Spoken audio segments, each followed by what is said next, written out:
selamat siang adik-adik. Siang.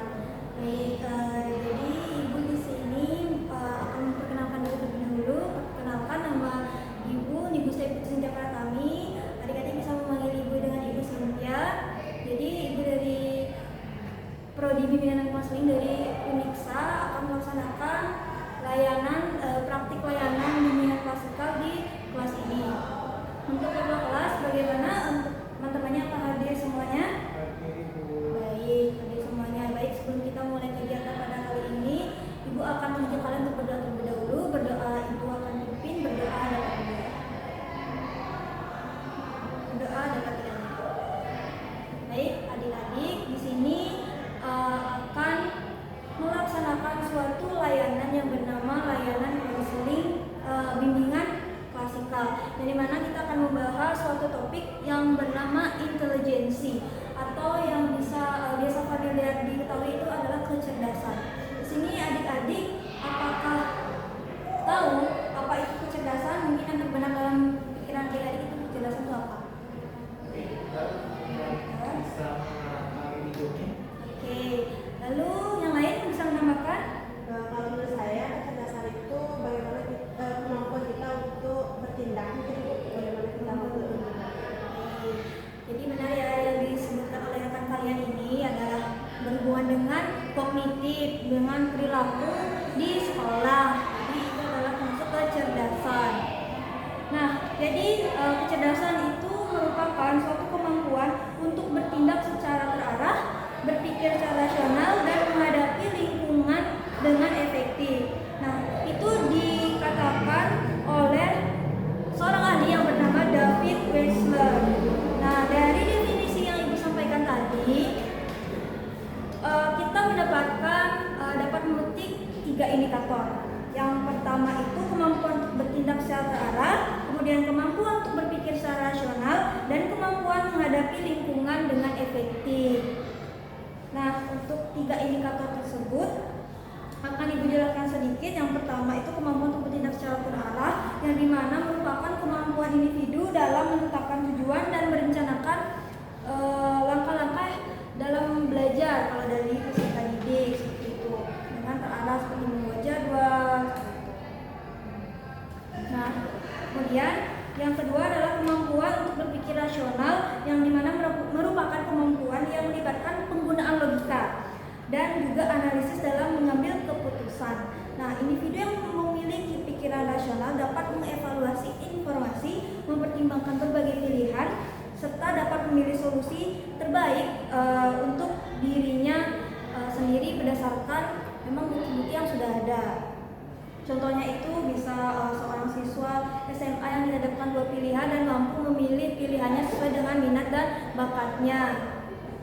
Kemampuan menghadapi lingkungan secara efektif merupakan indikator ketiga yang ada pada materi kecerdasan atau intelijensi ini, yang dimana merupakan kemampuan siswa untuk beradaptasi dengan lingkungan belajar yang secara efektif untuk mengatasi tantangan akademik. Jadi itu 3 indikator yang ada dalam kecerdasan atau intelijensi ini. Sekarang ibu akan mengajak kalian untuk menonton video yang berkaitan dengan 3 indikator dari kecerdasan ini. Nah, yang pertama itu adalah indikator bertindak secara terarah, yaitu ini visi positif.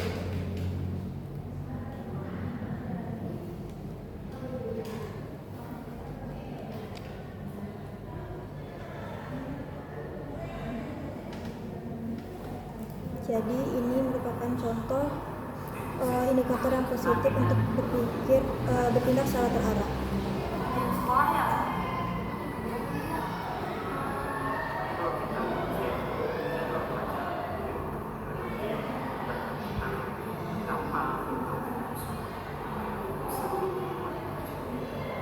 Boleh aja biar nilainya lebih bagus kan, biar belajar lebih pintar kan?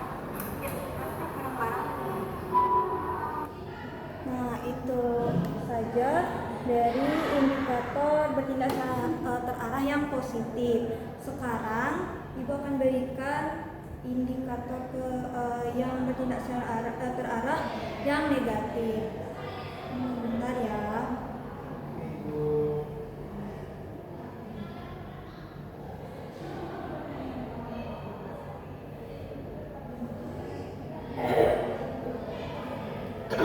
Ini adalah bertindak secara terarah yang fakta negatifnya.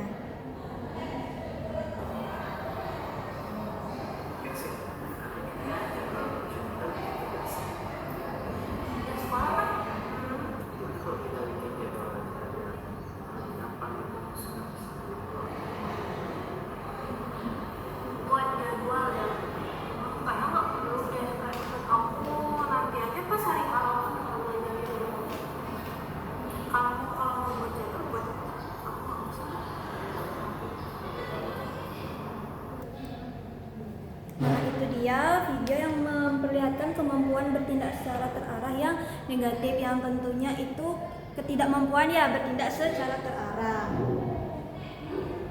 Nah, kemudian indikator yang kedua adalah, ada yang masih ingat tadi indikator kedua, yaitu kemampuan berpikir rasional ya.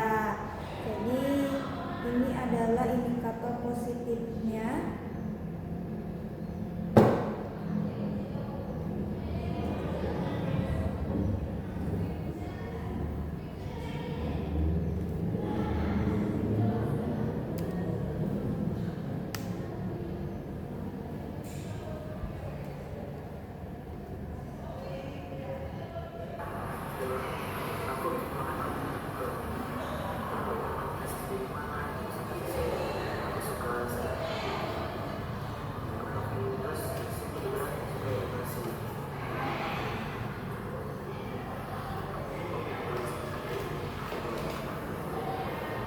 Oh, bingung buat lanjutin pendidikan administrasi IT itu.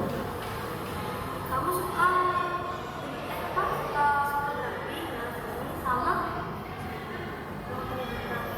Kalau menurut aku sih ya, mungkin kamu pertimbangin lagi jurusan itu yang emang kamu mau lanjutin, yang mana menurut kamu prospek kerjanya masih sama keinginan kamu, sama minat dan bakat kamu.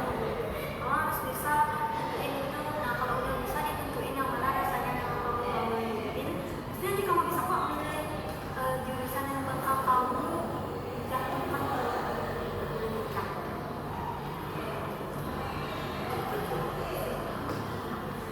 Oke. Nah, itu indikator kemampuan berpikir rasional yang positif. Sekarang Ibu lanjutkan untuk kemampuan berpikir rasional yang negatif, atau ini adalah antonimnya ya. Oke.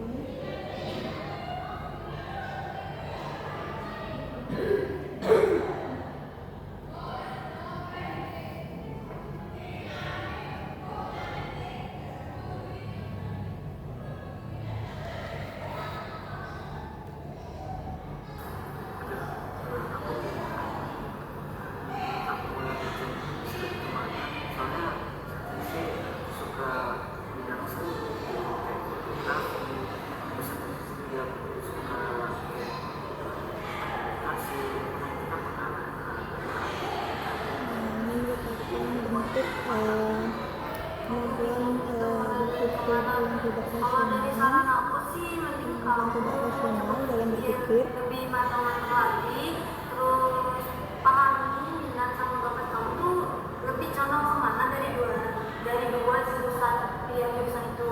Nah, dari situ kamu pasti nanti bisa kok nentuin jurusan yang memang kamu minati itu gimana.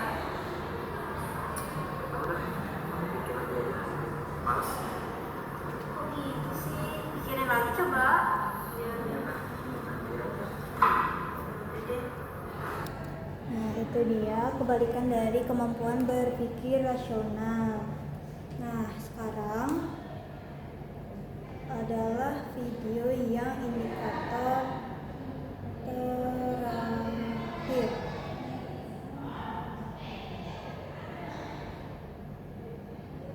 Yaitu kemampuan dalam menghadapi lingkungan secara efektif. Ini yang positif terlebih dahulu.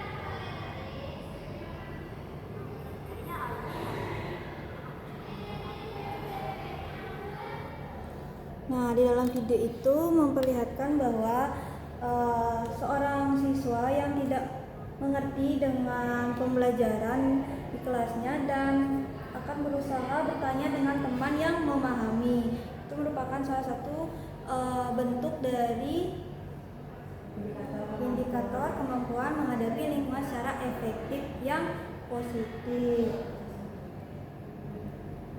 Kemudian kita lanjutkan ke indikator negatif untuk kemampuan menghadapi lingkungan secara efektif.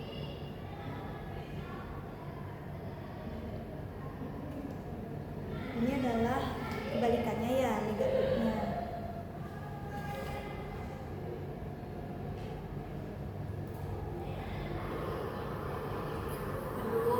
Dosen yang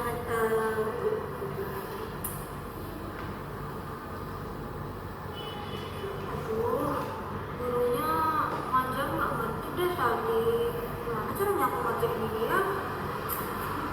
Aku tanya gurunya lagi ya.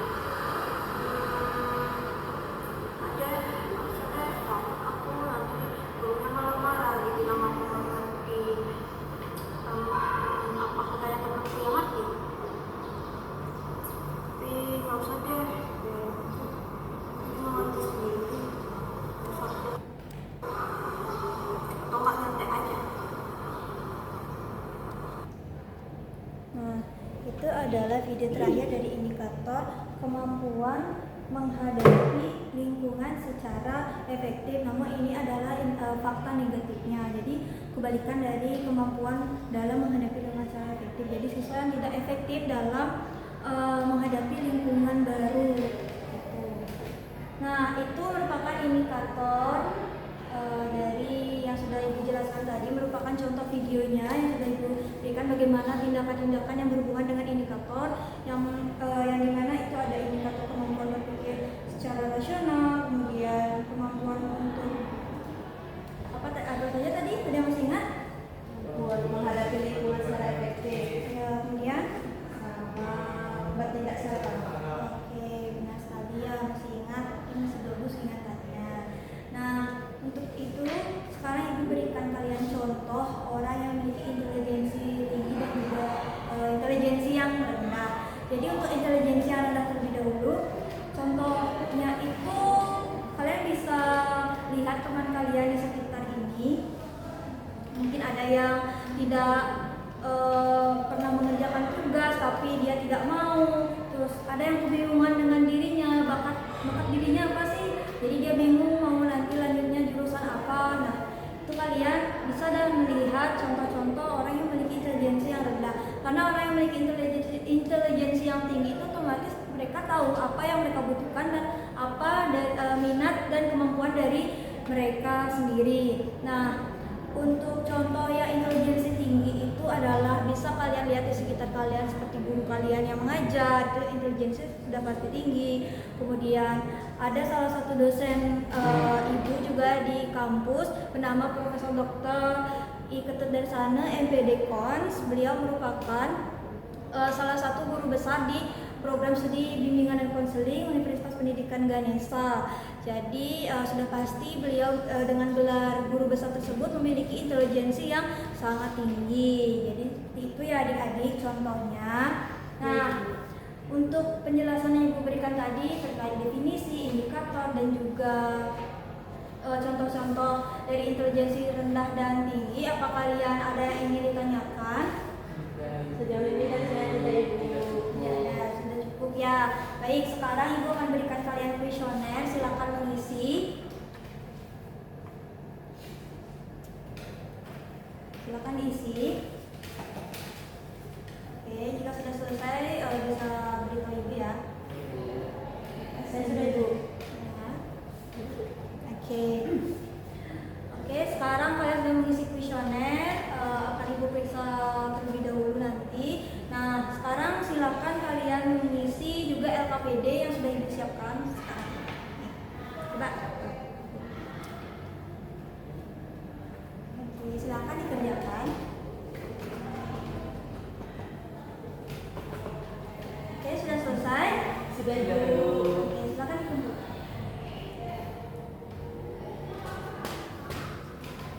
Oke, terima kasih adik-adik. Jadi kalian sudah mengisi LKPD, juga mengisi kuesioner tentang intelijensi ini. Jadi berdasarkan perhitungan Ibu, data dari kuesionernya ini terdapat masih siswa yang memiliki intelijensi yang kurang, rendah intelijensinya ya. Nah, untuk rekan-rekan yang Ibu sebutkan namanya bisa tetap diam di sini. Kita akan melaksanakan layanan bimbingan kelompok nanti. Jadi yang tidak Ibu sebutkan silakan tetap berada di dalam kelas. Buat kondisi kelas kondusif jangan ribut. Silakan saksikan proses layanan bimbingan kelompok supaya juga kalian tahu bagaimana sih layanan bimbingan kelompok itu di dalam kelas dilaksanakan. Karena kan kalian tadi memberitahu Ibu juga belum pernah melaksanakan layanan konseling. Nah, sekarang untuk nama-nama yang Ibu sebutkan, silakan tetap di sini ya. Tinkin, kemudian Caca, lalu Asta, kemudian Cindy dan Dayudita. Oke, silakan tetap di sini ya, adik-adik.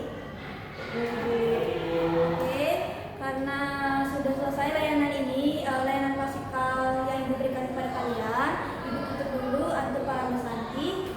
Om Santi Santi Santi Om. Assalamualaikum warahmatullahi wabarakatuh. Salam untuk semuanya.